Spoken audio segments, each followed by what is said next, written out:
दूसरा, जो हमने दिल्ली फूड सिक्योरिटी रूल्स 2026 के नियम जो कि 2013 से लागू हो जाने चाहिए थे, केंद्र ने सभी राज्यों को दे दिए थे पर दिल्ली में लागू नहीं हुए थे। उसी के कारण से ये ई मेजरमेंट नहीं हो पा रहा था, उसी के कारण से बायोमेट्रिक नहीं हो पा रहा था, लोगों को ये सुविधाएं नहीं मिल रही थी। परंतु हमने केंद्र सरकार की सभी गाइडलाइन को लागू कर दिया है। हमने फूड सिक्योरिटी रूल जो दिल्ली के हैं 2026 के, वो ले करके नेशनल फूड सिक्योरिटी एक्ट 2013 को पूरी तरीके से दिल्ली में लागू कर दिया है। सारी की सारी प्रक्रियाएं हमारी ऑनलाइन होगी और कोई भी व्यक्ति अपने घर के नज़दीक का जो भी सुविधा केंद्र है वहां जाके ऑनलाइन अप्लाई करके अपने राशन कार्ड के लिए अप्लाई कर सकता है। और मैं ये ज़रूर बताना चाहूँगी कि इस 13 साल में लगभग 3,72,542 एप्लीकेशंस ऑलरेडी सरकार के पोर्टल पे पड़ी थी, जिसको पिछली सरकारों ने नहीं बनाया। 3,72,542 लोगों ने अप्लाई कर रखा था, परंतु अब ये फ्रेश एप्लीकेशंस होंगी, क्योंकि उनमें से बहुत सारे लोग जो नए पैरामीटर पे हो सकता है चेंज हो गए हों, तो क्या पता वो दिल्ली में है नहीं है, उनका इनकम क्राइटेरिया क्या है।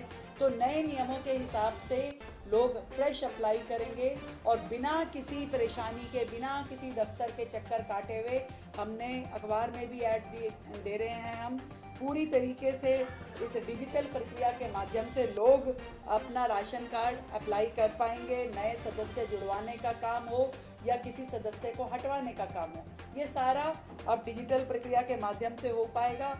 और जो पहले क्या होता था कि इनकम जो आपका सर्टिफिकेट होता था वो सेल्फ डिक्लेरेशन था, तो उसके कारण से आपने जो बोल दिया वो मान्य था और उसकी कोई भी जांच होती नहीं थी, तो उसके पीछे फिर बहुत बड़ी धांधली होती थी। कई बार ज़रूरतमंद व्यक्ति को राशन नहीं मिल पाता था और बिना ज़रूरत या बिना क्राइटेरिया वाले व्यक्ति को राशन कार्ड बन जाता था और वो वहाँ से सरकार से राशन का उपभोक्ता हो जाता था।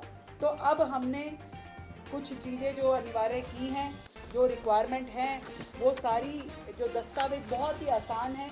आधार कार्ड, निवास प्रमाण पत्र, उसकी पारिवारिक पूरी आय का प्रमाण पत्र और सदस्यों का विवरण, केवल ये 4 चीज़ें उसको देनी है। उसका राशन कार्ड वो अप्लाई कर सकता है, उसको कहीं से कहीं तक कोई दिक्कत नहीं है। और मैं दिल्ली की जनता को ये भी बताना चाहती हूँ, अभी जो हमने अपनी सरकार आने के बाद पहले भी ये इनकम का लेवल बढ़ाया था, पहले 1 लाख होती थी, इसको 1.25 लाख किया है। पर मुझे लगता है कि दिल्ली जो देश की राजधानी है, हम चाहेंगे कि इस लिमिट को हम और अधिक करें। तो हमारे मंत्रिमंडल में पूरी ये प्री डिस्कशन कैबिनेट में हो चुका है, इसे हम लगभग 2.5 लाख तक लेकर के जाने वाले हैं बहुत जल्द।